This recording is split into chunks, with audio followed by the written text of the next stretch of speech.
Hi friends, அனைவருக்கும் வணக்கம். வாங்க சுவையான கேழ்வரகு மாவு அடை செய்யலாம். என்னென்ன போடுறோன்னு பாருங்கள். கொத்தமல்லி, கருவேப்பிலை, இஞ்சி, பூண்டு, பச்சை மிளகா,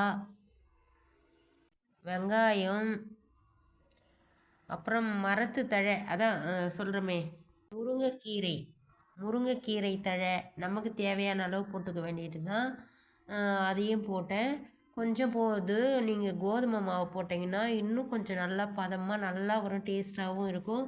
அவ்வளோ நல்லா டேஸ்ட்டாக இருந்தது ஃப்ரெண்ட்ஸ். நீங்களும் இது போல் செய்யுங்க. இது எல்லாம் ஒன்றா கொட்டி இப்போ போட்டு கொட்டிட்டேன் பாருங்கள். உப்பு கூட இதிலே போட்டுருங்க, சால்ட்டு தான் போடணும். போட்டு நல்லா கலந்து விட்டு டேஸ்ட்டு பார்த்துக்குங்க. உப்பு எல்லாம் கரெக்டாக இருக்குதான்னு பார்த்துக்கோங்க.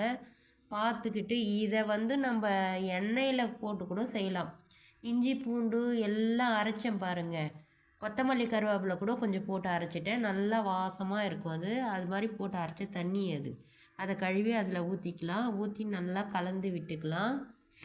நீங்கள் கொஞ்சம் தலைன்னு வர மாதிரி கலந்து விட்டிங்கன்னா நீங்கள் அதிலே போட்டும் தட்டலாம், இல்லை நம்ம ஒரு கவர் வச்சும் தட்டலாம். நான் அதிலே போட்டு தட்டினேன், அது கை கொஞ்சம் சுடுற மாதிரி ஆயிடுச்சு. அதனால் கவர் ஒன்று எடுத்து அதில் போட்டு எடுத்து வச்சு தட்டி போட்டேன். நீங்கள் அது மாதிரி செய்யுங்க, செம்ம சூப்பராக இருக்கும் ஃப்ரெண்ட்ஸ். ஹெல்த்துக்கும் நல்லது. சுகர் இருக்கிறவங்க இதில் என்னென்ன போட்டிருக்கேன்றதை நான் சொன்னேன் பாருங்கள். இதெல்லாம் நீங்கள் போட்டு செஞ்சு சாப்பிட்டீங்கன்னா சுகர்லேருந்து எல்லாமே நமக்கு உடம்பு நல்லா ஹெல்த்தாக இருக்கும். டெய்லி ஒரு வாரத்துக்கு ஒரு முறையாவது இந்த அடையை செஞ்சு சாப்பிட்டு பாருங்கள், நல்லா இருக்கும். நீங்களும் இது போல் செய்ய பழகிக்குங்க. ஒரு நாளைக்கு டிஃப்ரெண்ட்டாக செஞ்சு கொடுங்க. வீட்டில் இருக்கிற பெண்கள் ஒவ்வொரு நாளைக்கு வெளியில் போயிட்டு வராங்க. இதோ பாருங்கள், இப்படி போட்டு தட்டினேன், கை சுட்டுக்குச்சு. அந்த எண்ணெய் கொஞ்சம் ஊற்றுறேன் இல்லைங்களா, அது கை சுட்டுச்சு. அதுக்கடுத்து அதை எடுத்து வச்சுட்டு அதுக்கடுத்து ஒரு கவர் ஒன்று எடுத்து போட்டு தட்டுங்க. இது மாதிரி ரவுண்டாக நல்லா அழகழகாக வரும். நல்லா கொஞ்சம் போது எண்ணெய் கொஞ்சம் அதிகமாக ஊற்றிட்டிங்கன்னா அவ்வளோ டேஸ்ட்டாக இருக்கும் ஃப்ரெண்ட்ஸ். இதை பாருங்கள், இது தட்டி வச்சுருக்கேன் பாருங்கள்.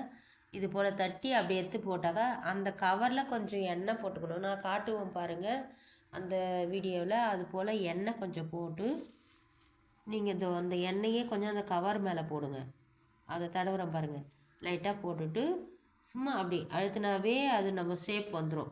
கொஞ்சம் நம்ம விரல் பள்ளமேடாக வர்ற மாதிரி இருந்தால் தான் அந்த அது உள்ளே வெந்து வரும். நல்லா மொறுன்னு இருக்கும், அவ்வளோ டேஸ்ட்டாக இருக்கும் ஃப்ரெண்ட்ஸ். நீங்களும் இது போல் செஞ்சு பாருங்கள். செஞ்சு பார்த்துட்டு டேஸ்ட் எப்படி இருக்குதுன்னு சொல்லுங்கள். வீடியோ பிடிச்சா லைக் பண்ணுங்கள், ஷேர் பண்ணுங்கள், சப்ஸ்கிரைப் பண்ணுங்கள். இவ்வளோ தான் ஃப்ரெண்ட்ஸ், சிம்பிள் சமையல். செம்மையாக இருக்கும். மதியத்தில் ஒரு வேளை சாப்பிட்லாம். வீடியோ பிடிச்சா லைக் பண்ணுங்கள், ஷேர் பண்ணுங்கள், சப்ஸ்கிரைப் பண்ணுங்கள். தேங்க்யூ.